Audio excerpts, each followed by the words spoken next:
Hey, hey, hey! And we are live today talking with Omuugn about change. I am super excited about today's topic because this is a topic that I think is inevitable. I don't think, no matter how long you live, or where you live, or how you live, that you're going to be able to get away from change. It's going to happen with or without you.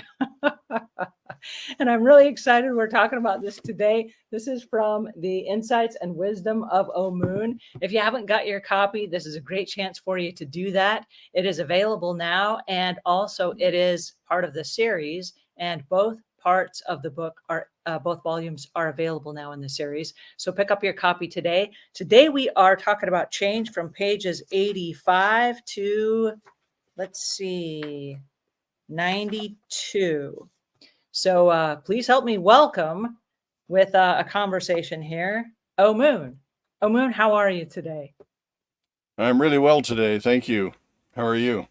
I am really well. I'm super excited. I'm headed to London this afternoon. So I'm just wrapping up the last of my day here. And this was the highlight of my week. And then I'm headed out for the week. Well, good. I hope you have a good trip. Thank you very much. I'm excited. That So that will today, be that will be quite a change.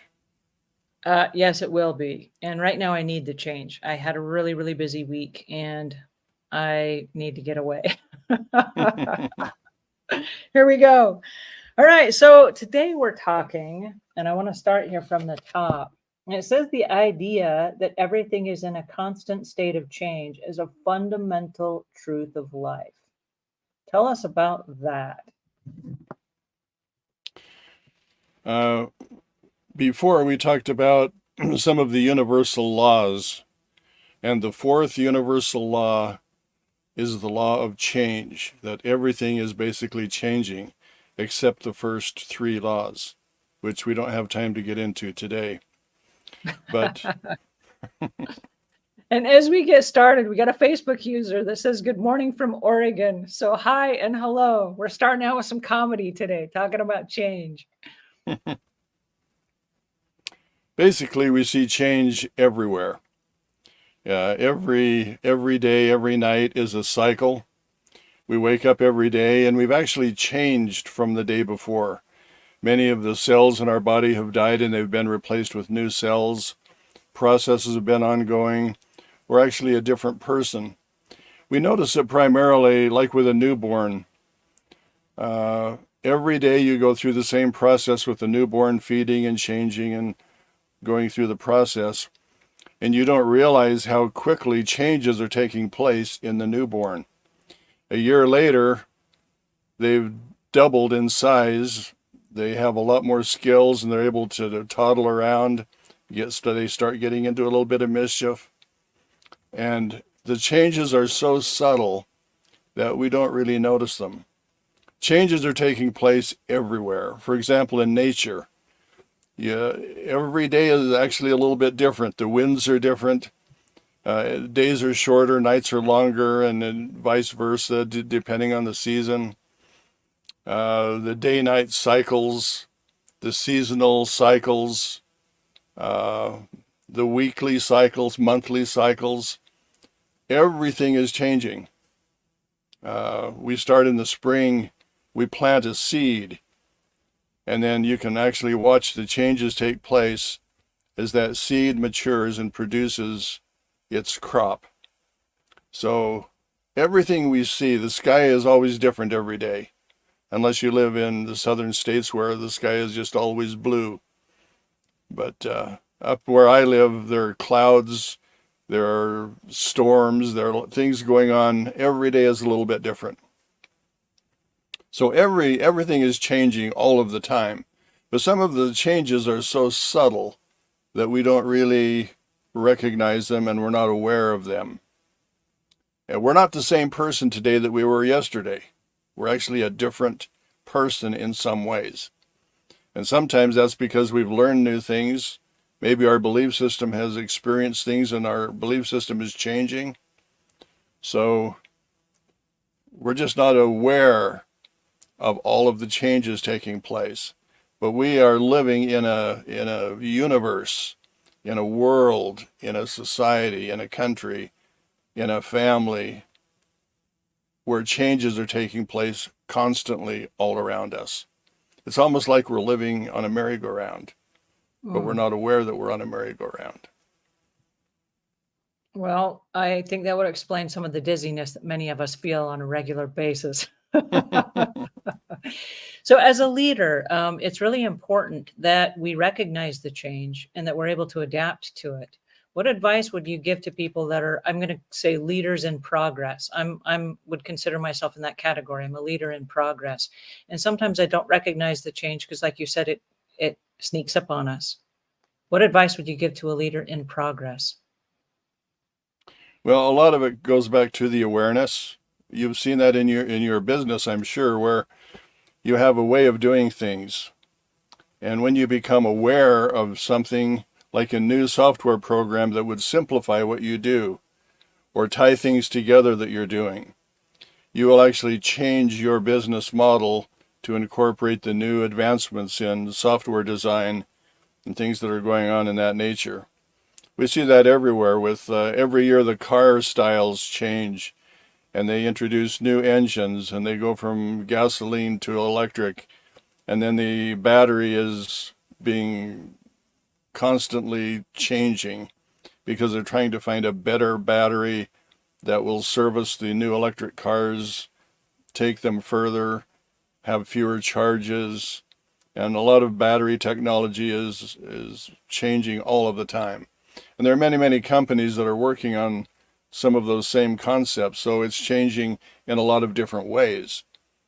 So, yeah, you need to just be aware of what's going on in your particular industry or in your particular field, because science is moving ahead so rapidly that if you don't constantly adapt and change, whatever field you're in, you will be left behind.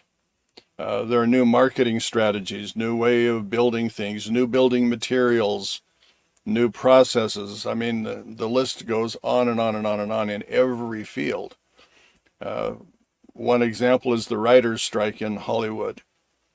The writers don't realize it, but they've been replaced.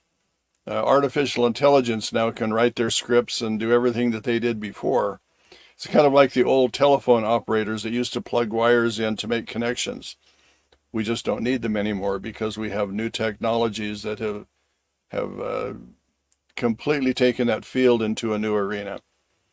And so the writers, the poor souls, they're trying to maintain their prior employment, doing what they do, and make a good wage where their job really doesn't exist anymore. They need to adapt to a new technology, which in this instance is AI. And if they become masters at using AI to do what they do, then it will be a different world. The reality is that a high school student can use AI and replace the writers that are in Hollywood for all of the series. It doesn't take the same requirements to do the job that they had before. The technology has just simply changed the game.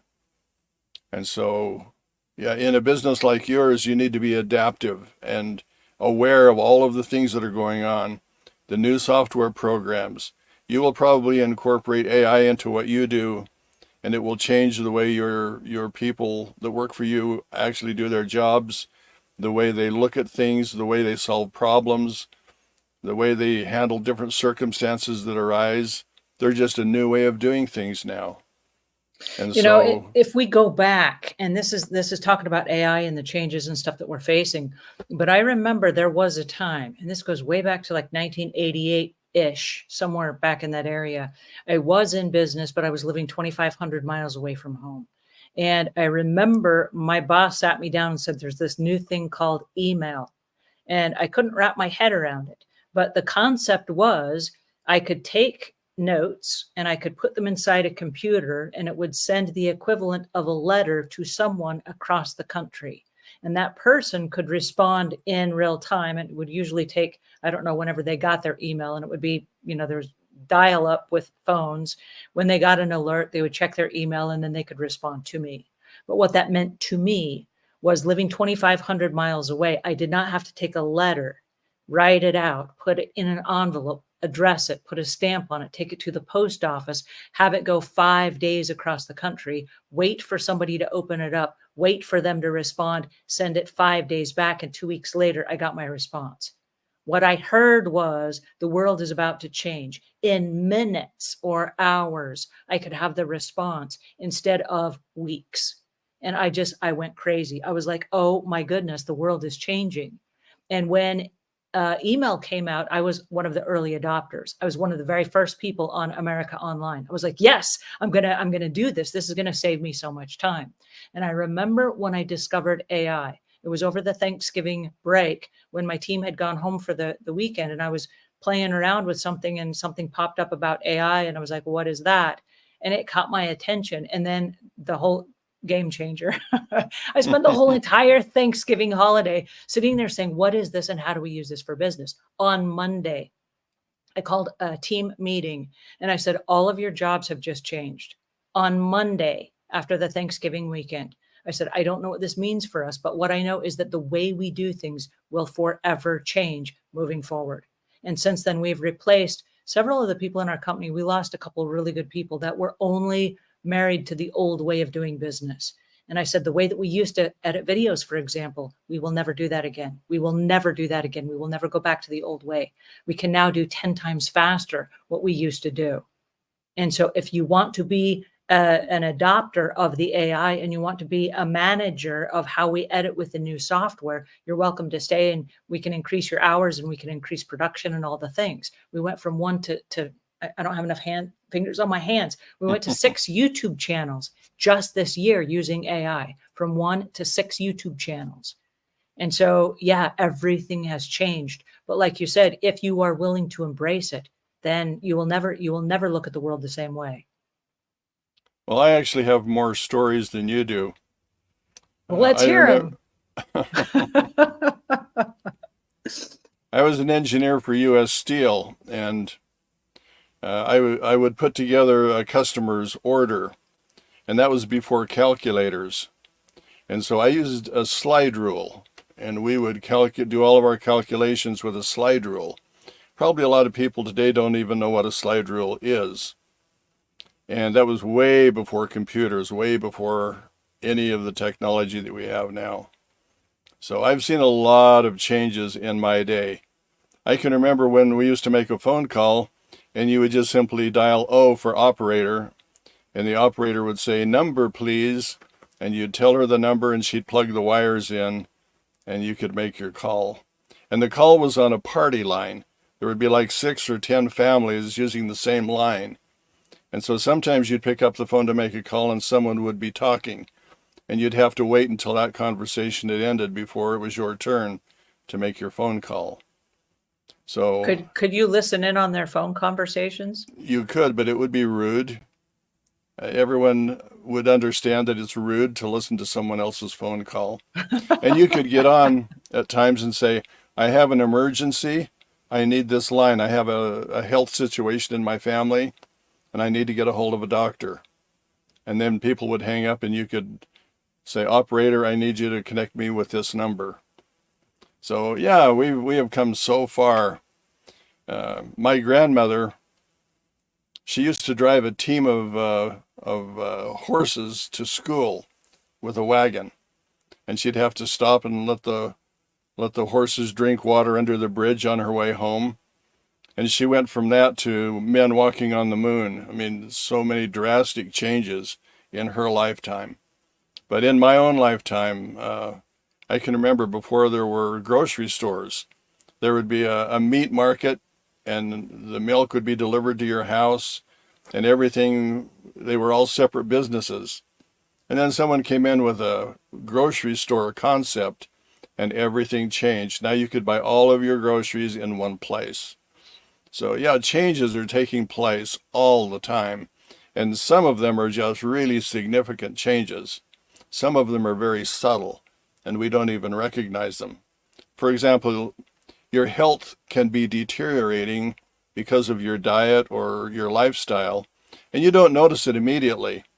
Someone can drink soft drinks that we know they're not healthy for you. and they drink it and they don't feel any difference because they're not aware of what's happening on the cellular level of their bodies and the subtle changes that are taking place. But over a period of time, people will come down with diabetes and they have no idea why they have diabetes. But it's a lifestyle and changes that have just kind of crept into their life, and their health has deteriorated and they're not aware. They blame a lot of the diseases on just misfortune. I don't have no idea why this happened to me, without being aware that, yeah, it's your lifestyle in many, many cases that affect your health and the condition that you're in. There's a law called cause and effect. And what people mostly recognize are the effects. And you have to actually go back to the cause to understand what's happening and why it's happening. And realize that every cause has an effect. And every effect has been caused by something. And so it's a whole world of awareness. And there's so many areas that we can be aware of that is difficult to stay on top of everything. It's just a challenge. And if you don't take the time every day to be mindful and to meditate and to ponder things, life can just go by in a flash. Changes take place, and you live in a different world and you really don't know why. I don't want to get Well, into the political arena, but the same thing has happened with our country. Our country has been changing subtly all of the time. And people are starting to recognize that maybe we don't want to go in the direction that our country is changing. We're starting to change some things that shouldn't be changed. And so once we become aware of that, we can be more responsible in who we elect and when we elect them and how the processes operate. But until everyone does that together, dynamic change cannot take place, because a lot of people are propagandized by the news media, which also has changed over time. The news media used to be quite selective in their news coverage, and they had reporters that were investigative reporters, and they would actually research things, and they would check sources, and they would interview people. Now you just have news that's put over the AP wire service, and all of the channels just read the same news, and nobody researches anything. And that has produced a change in the birth of a alternative news section, where we have people now that are contrary to the mainstream news. We have all of these news channels that are independent channels, and our news coverage actually has changed into a different model. And so instead of just turning on the old news channels that we used to watch, we need to be selective and go into the alternative media and really see what's available there, because there are scientific channels, there are political channels, there are self-help channels, there's news media in every area, and they're much, much more effective than the old media that we used to have. Well, I love the fact that you were talking about stuff creeping in, and you used the word crept. You know, we experience life, but things have crept up on us without us paying attention. And going back to your explanations of like the grocery stores, for example, we went from just the grocery store, and there's always been a grocery store as long as I've been alive. I've never known a world without a grocery store. But I remember when I was young, there was a great big fun grocery store, and it was called Reams, and it was kind of a I don't want to say a warehouse, but it was a different type of grocery store where it was kind of like buying in bulk, if you will. And then we saw the advent of the bulk discount warehouses that are things like the Home Depots and the Lowe's and the Costco's and the Sam's Clubs, where suddenly they started bringing things in on big pallets. And then instead of just having the grocery store experience where you buy one item at a time, you could buy multiple items at a time and maybe get a discount or a reduced price. And then we started seeing things like Walmart, for example, where Walmart, you talk about alternative things happening in our world. Suddenly it started selling car batteries. You're talking about the car batteries. You could buy them at Walmart buy your groceries and a car battery all at the same place. Like, wait a minute, what is that? Oh, and you can buy clothes and your pharmaceuticals. And they started packaging all kinds of things together. And don't forget to grab a couple of plants on your way out the door. And you're like, what is this? And I remember being enamored by the concept because it was so different. And then you look at in our lifetime, not only can you buy all of that stuff at one place, Walmart, you can buy all of that stuff online and they'll deliver it to your door. Whoa. I mean, the world has completely changed from where we started to where we are just in the course of our lifetimes. And I mean, in my lifetime, cassette tapes weren't, we didn't start out with cassette tapes. They were the big records, and then the little records, or the little records, then the big records. Then we went to 8-track tapes, and then cassette tapes, and then CDs, and then DVDs, and then MP3s. And now all of our music is just on your phone.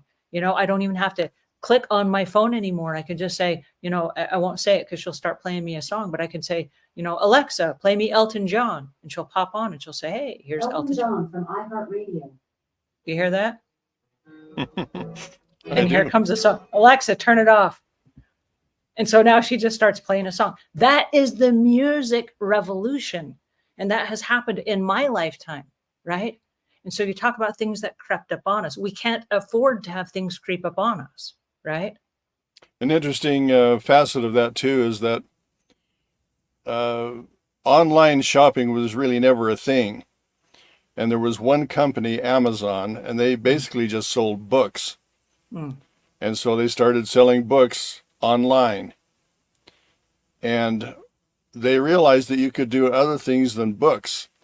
And so Amazon began to kind of spread out, and their availability of products began to work with people so that you could buy things directly from the manufacturer through Amazon. And then Amazon got so big that they started to warehouse a lot of the things that were common. And then Amazon had their own warehouses, and they began to do online shopping differently. And so online shopping basically began with one company. And then other companies said, hey, they're taking all of the business. They have 99% of all of the online sales. So then all of the other industries started to change and adopt those new policies. And now you can buy almost anything from anywhere online. The whole process has changed. And I live in a little village out in the mountains, and I can buy anything online, where I have to drive almost 100 miles to get to the nearest Walmart or some of those other big stores. I have no big stores around me at all, Home Depots or Walmarts or Costco's.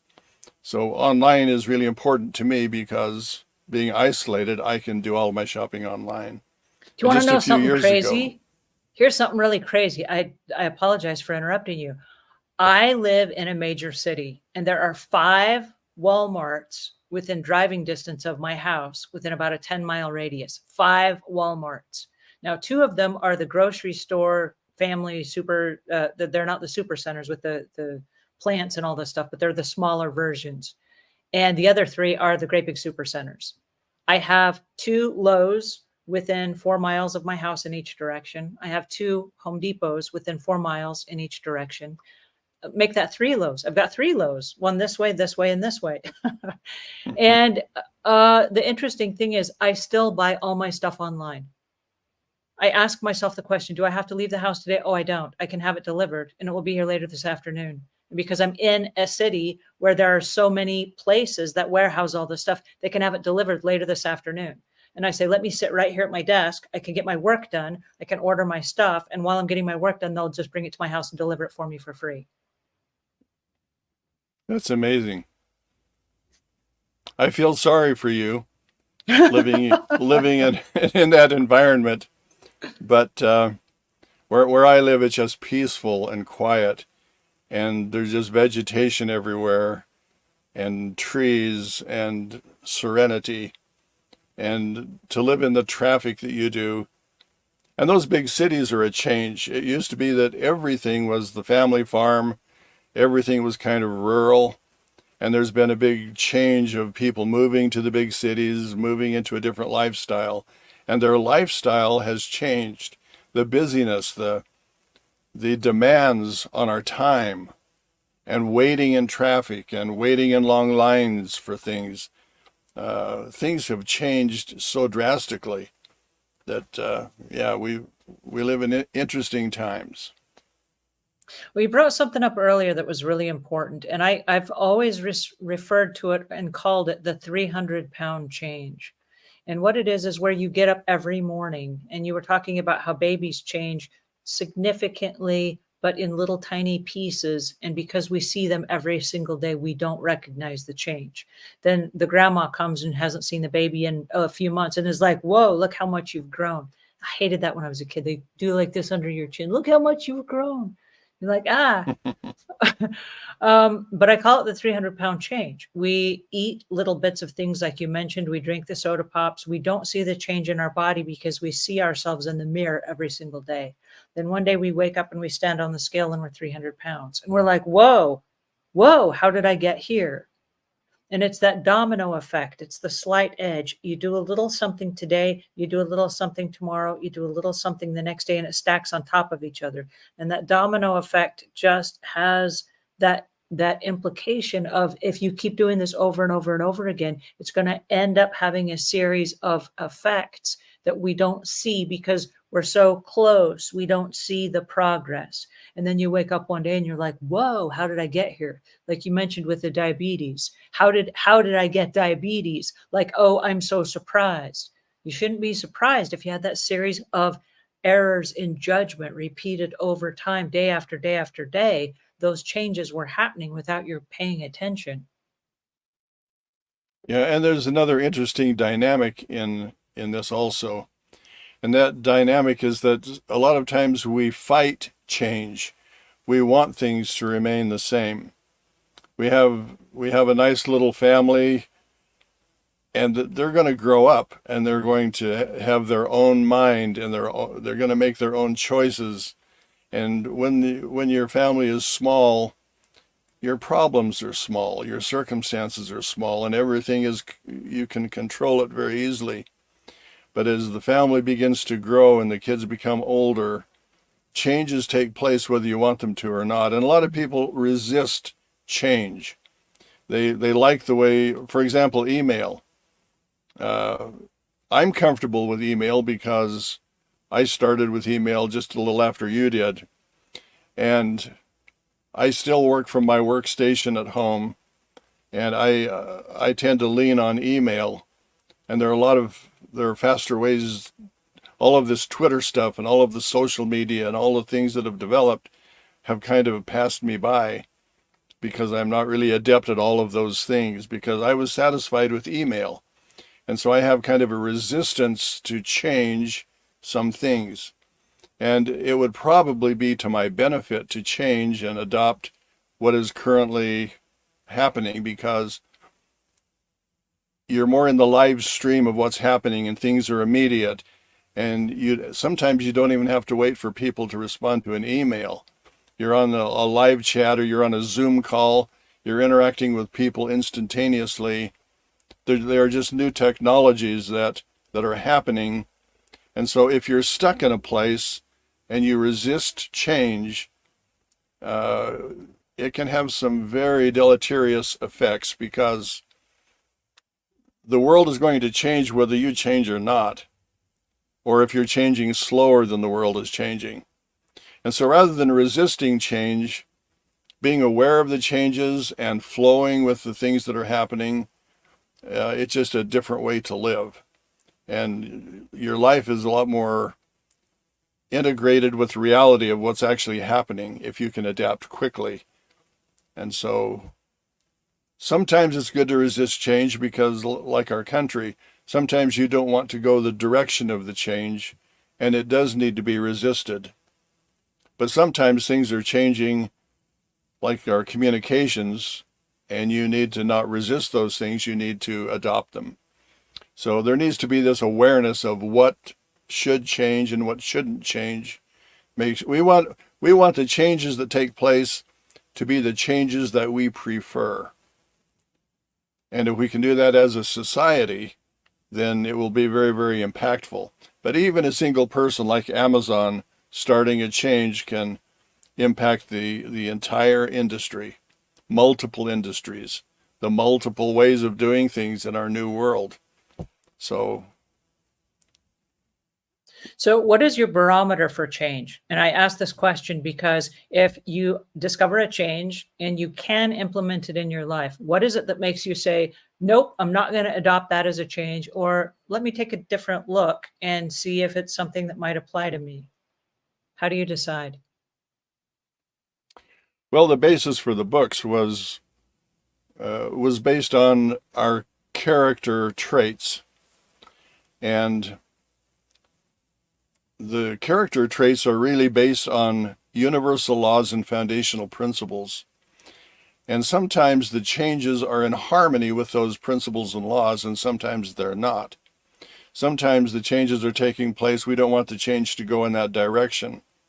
For example, sometimes we're in a bad habit. Maybe our habit is in our diet.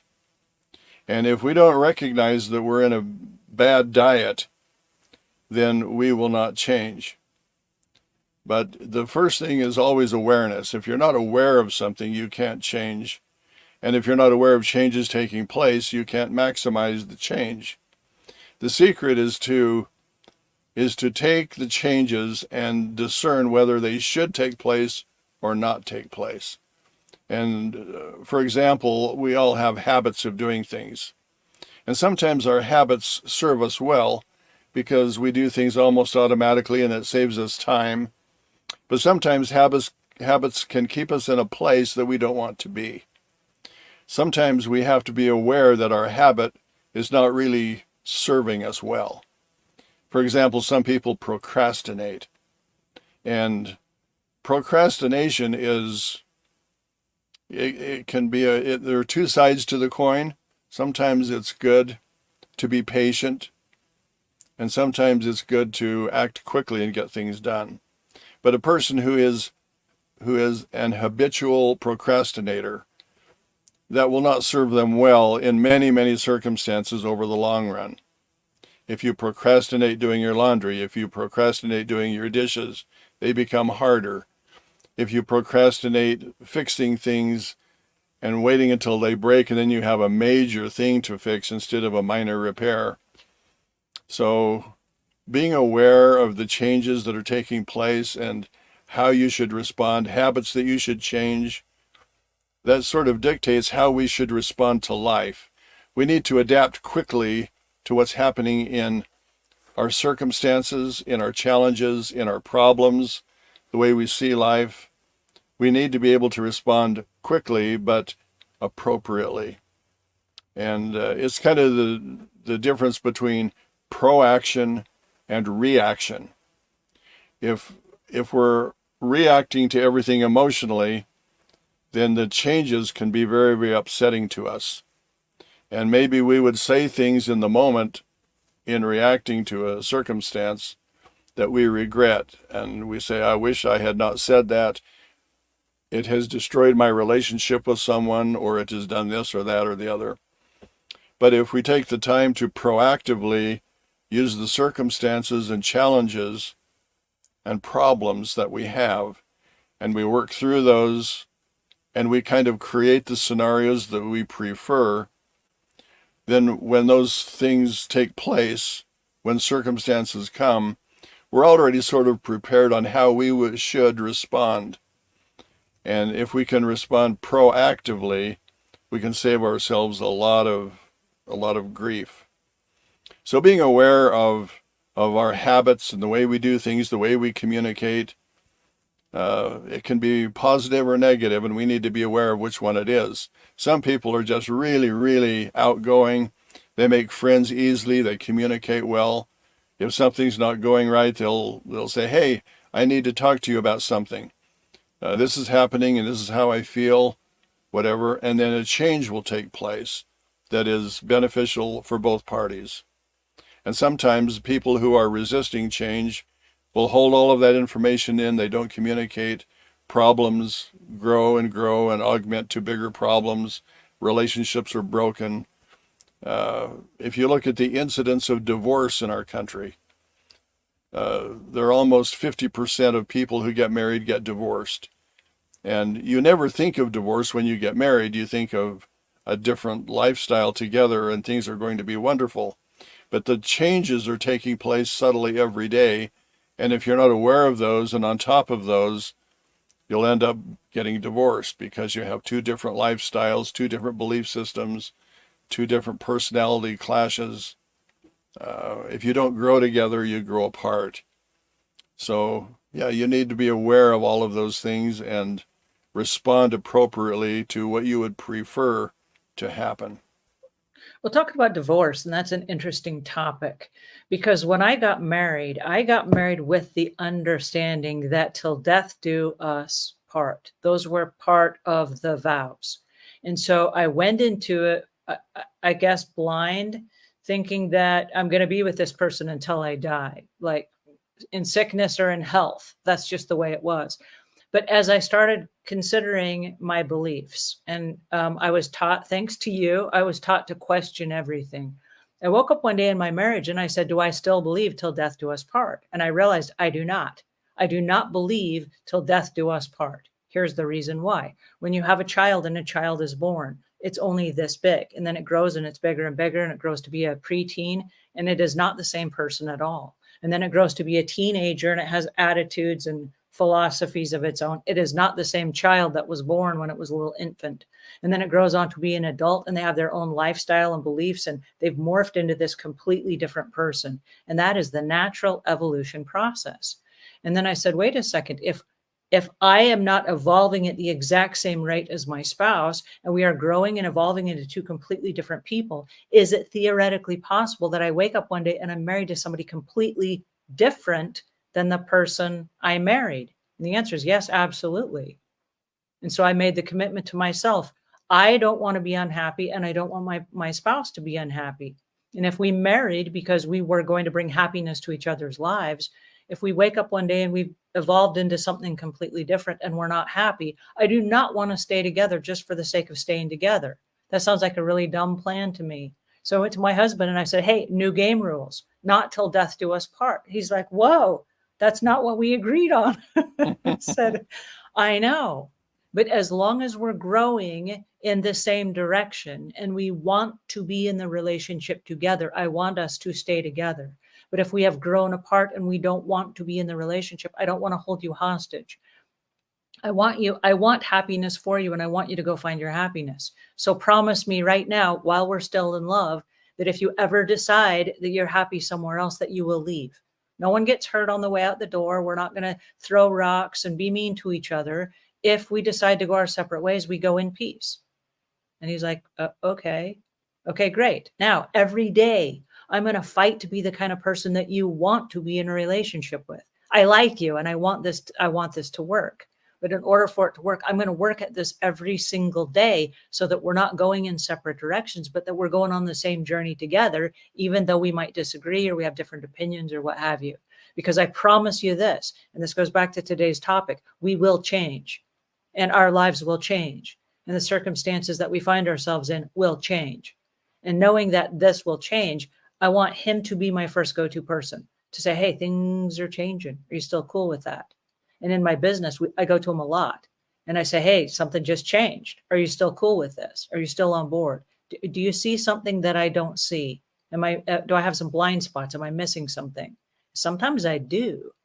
But the really cool part of it is we just celebrated our 21st anniversary, which doesn't hold a candle to your 56 or 57 years or however many it is for you. But for me, it was a conscious decision that things are going to change.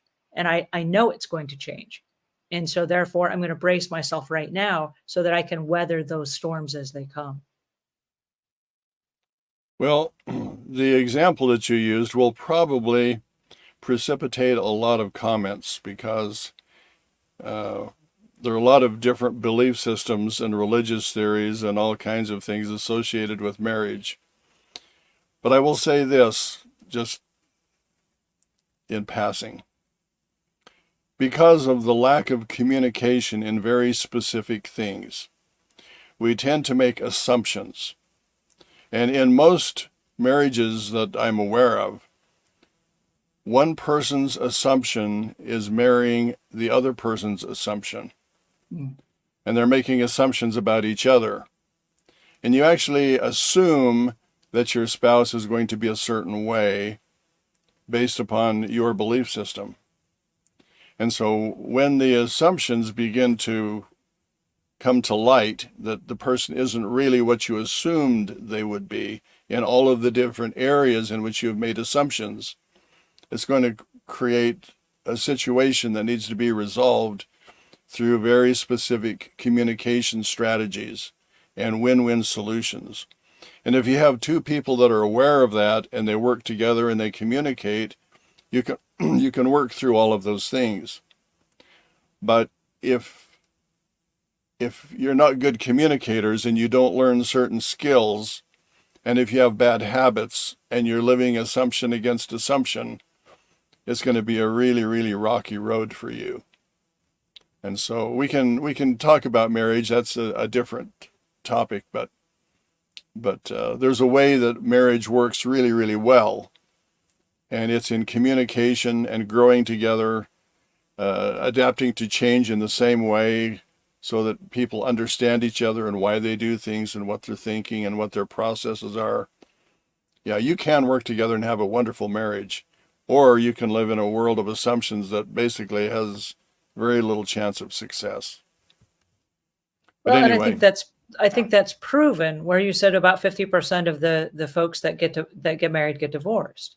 I think that's a very fair observation, in that a lot of people have made assumptions that, hey, we're not going to change and we're still going to be the same people 50, 60 years from now that we are today.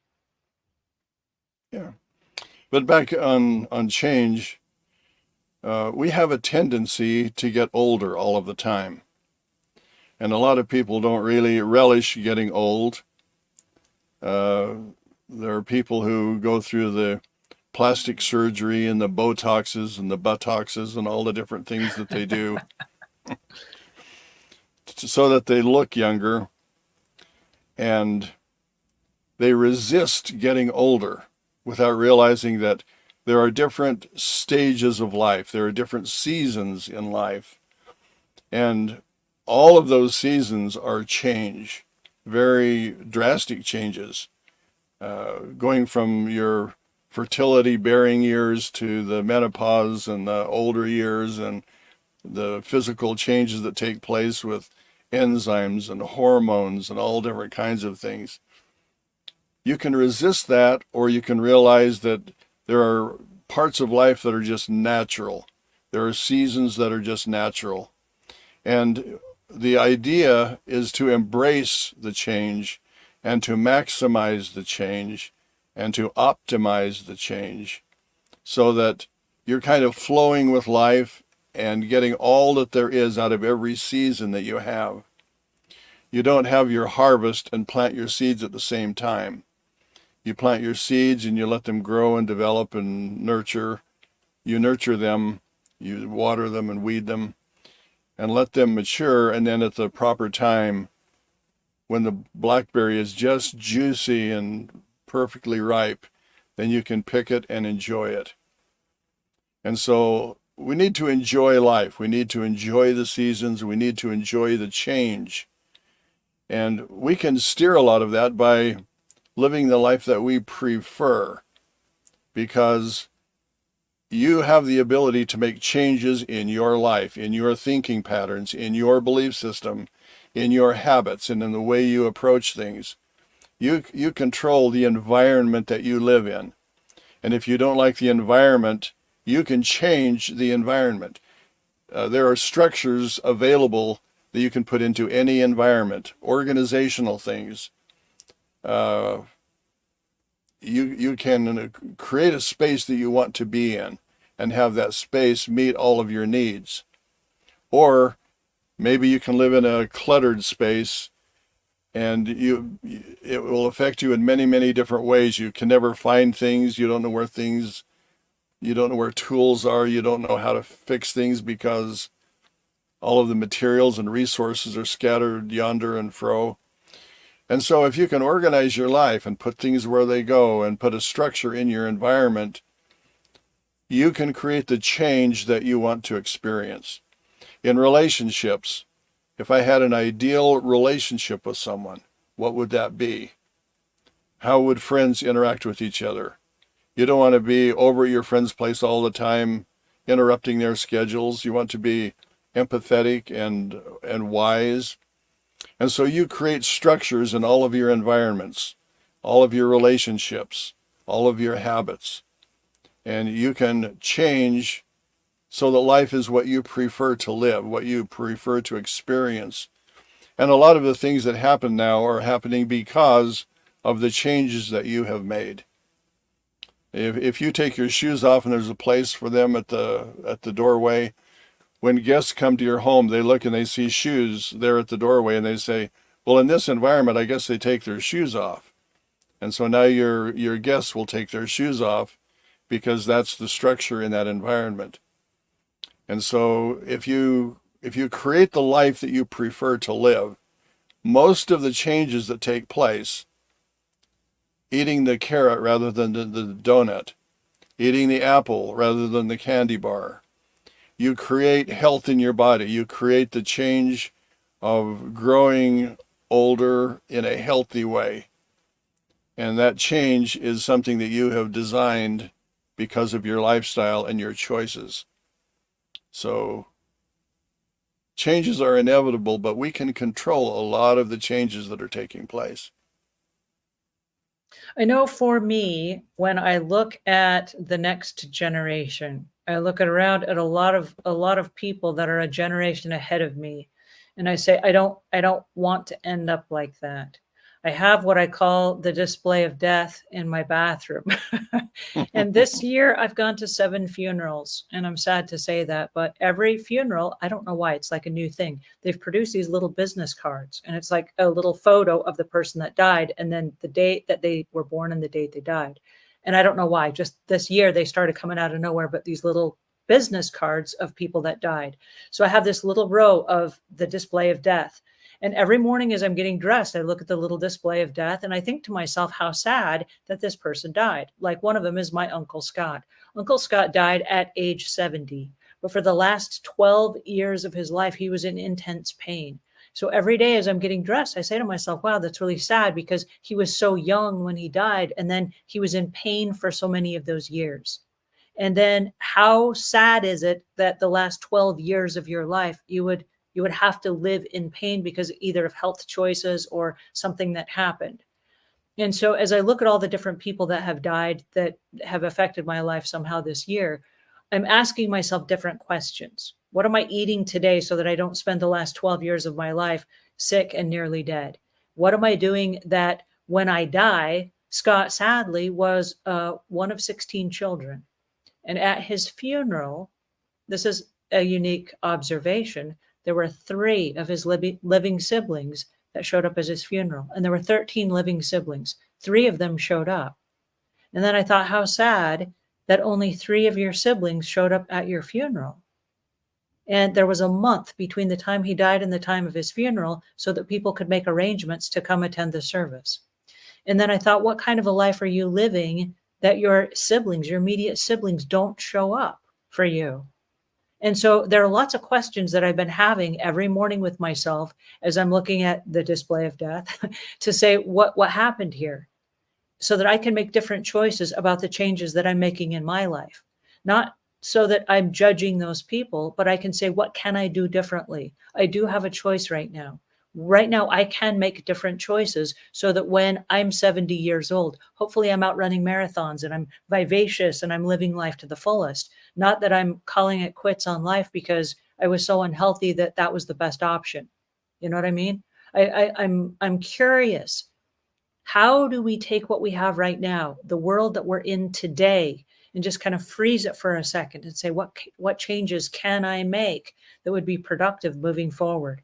Because it's easy to get trapped into our little zone and just drift aimlessly through life and then wake up one day in that 300-pound change. We're like, whoa, how'd I get here? Well, there are a lot of different ways that you can look at life. One of the ways, one of the perspectives is that our life is a progression of choices that we have made. And what we experience to a large degree depends on those choices. And so as we look back on our life, we should have learned a lot of lessons on how to make better choices. And so to a large degree, our life is composed of the lessons that we have learned and how we have implemented those lessons in the choices that we have made. So we should spend more time looking at the lessons and looking at, it's kind of like creating the best version of yourself.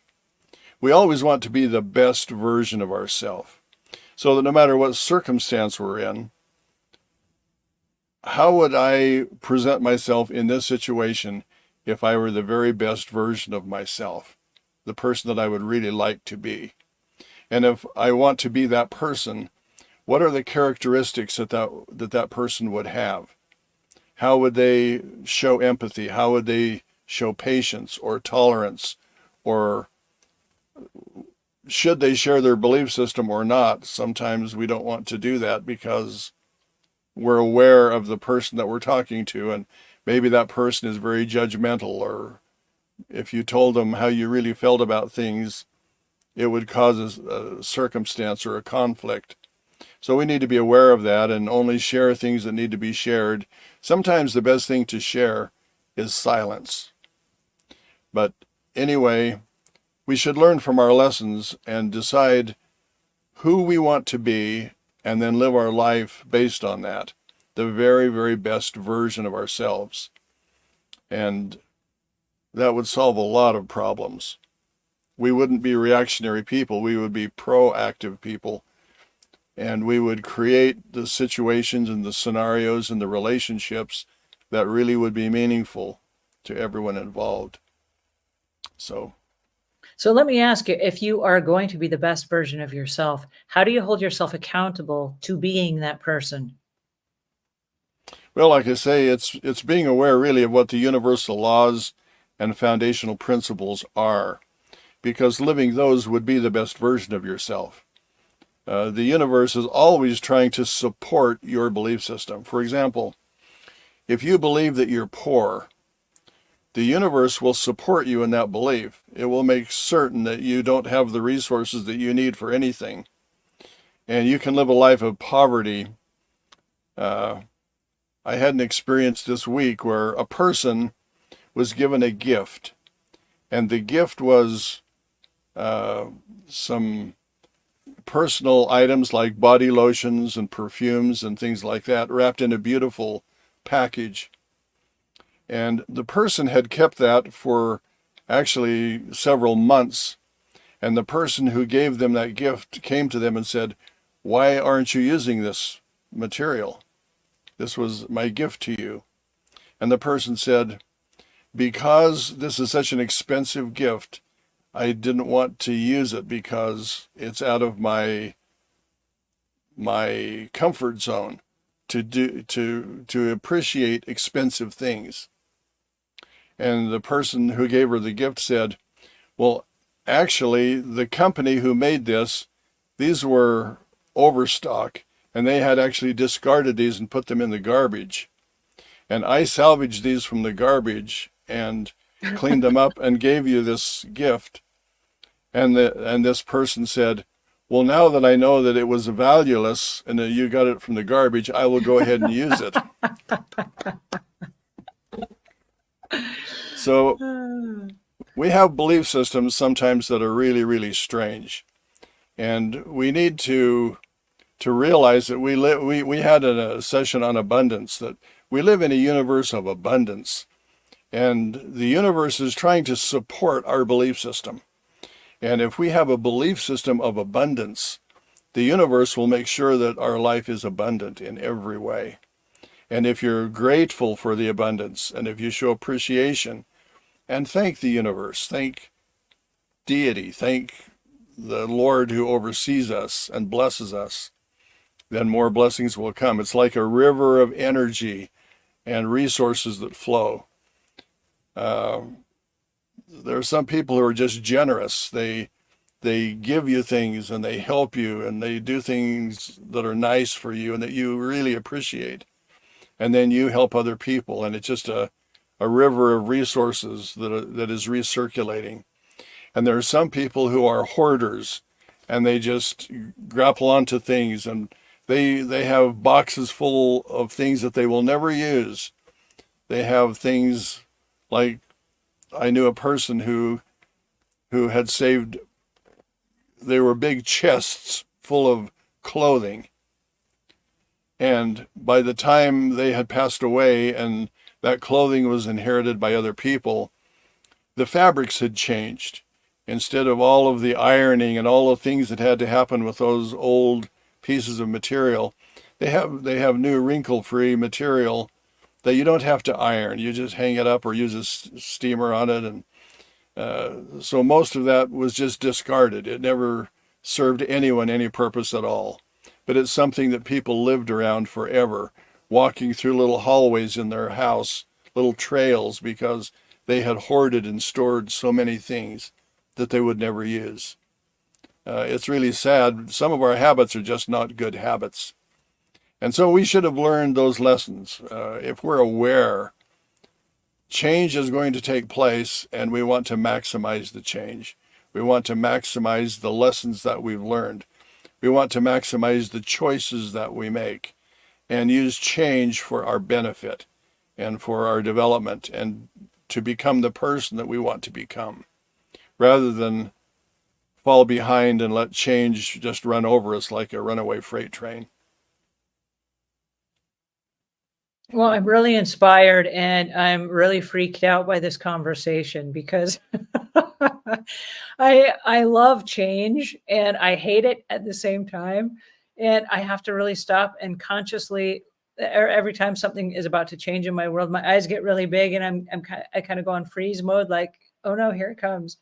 And then I have to ask myself, does this apply to me today? And if it doesn't apply to me today, can I put it on the back burner for another day? Can I not change for one more day and then change as I have to, because change is coming at me so fast and so furious right now. I have a team of people that since we embraced AI, going back to the beginning of the conversation, I welcomed it into our business. And every day I might get 3 or 4 different hits from people on my team that say, hey, there's a new program you should check out. And I'm like, whoa. And then here's a new program. Whoa, here it is again. And it's hit me from every angle. I'm like, I can't review 40 products this week. I just don't have the bandwidth. And so let's put it on the list. And then let me see if I can try to maximize the change in priority according to what the project is I need to do today. And of the project I need to do today, which of these possible pieces of software or apps or plugins would help me get through these, and which do I absolutely need to look at today, and then look at them on a as needed basis. The change is happening so fast, I can't possibly keep up. So I hear what you're saying and I love it and I hate it. And here I am willing to embrace it. Well, I know our time is about up, but there's a law called the law of polarity. And energy is always flowing, it's always moving. And if we're aware of the way energy is moving, and if it's not what we prefer, there's actually a technique to focus our intent on the opposite. And we need to move the energy in the opposite direction if it's not moving in the direction that we prefer. And energy follows intent. And so if we intend where we want our energy to go, we can effectuate change in a meaningful way that will be very beneficial to us. So to a large degree, we control our problems, we control our circumstances, we control our challenges by the way energy is flowing and how we're reacting to it, creating the world that we prefer. So let's be the best versions of ourselves. Use the law, the inevitability of change to our advantage. And that's the essence of our meeting today, I think. That's awesome. Thank you so much for that. For next week, and again, we are going through the insights and wisdom of Omuugn.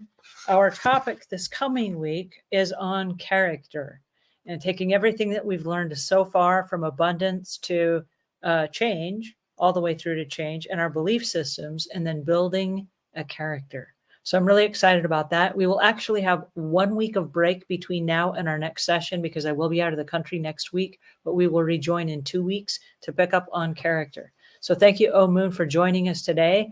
I really appreciate your time today. This was awesome. And It was fun. Thank you. For those of you that haven't picked up the book, I would encourage you to pick up a copy of the book. This is The Insights and Wisdom of Omuugn. This is volume 1. And next time we'll be picking up on character.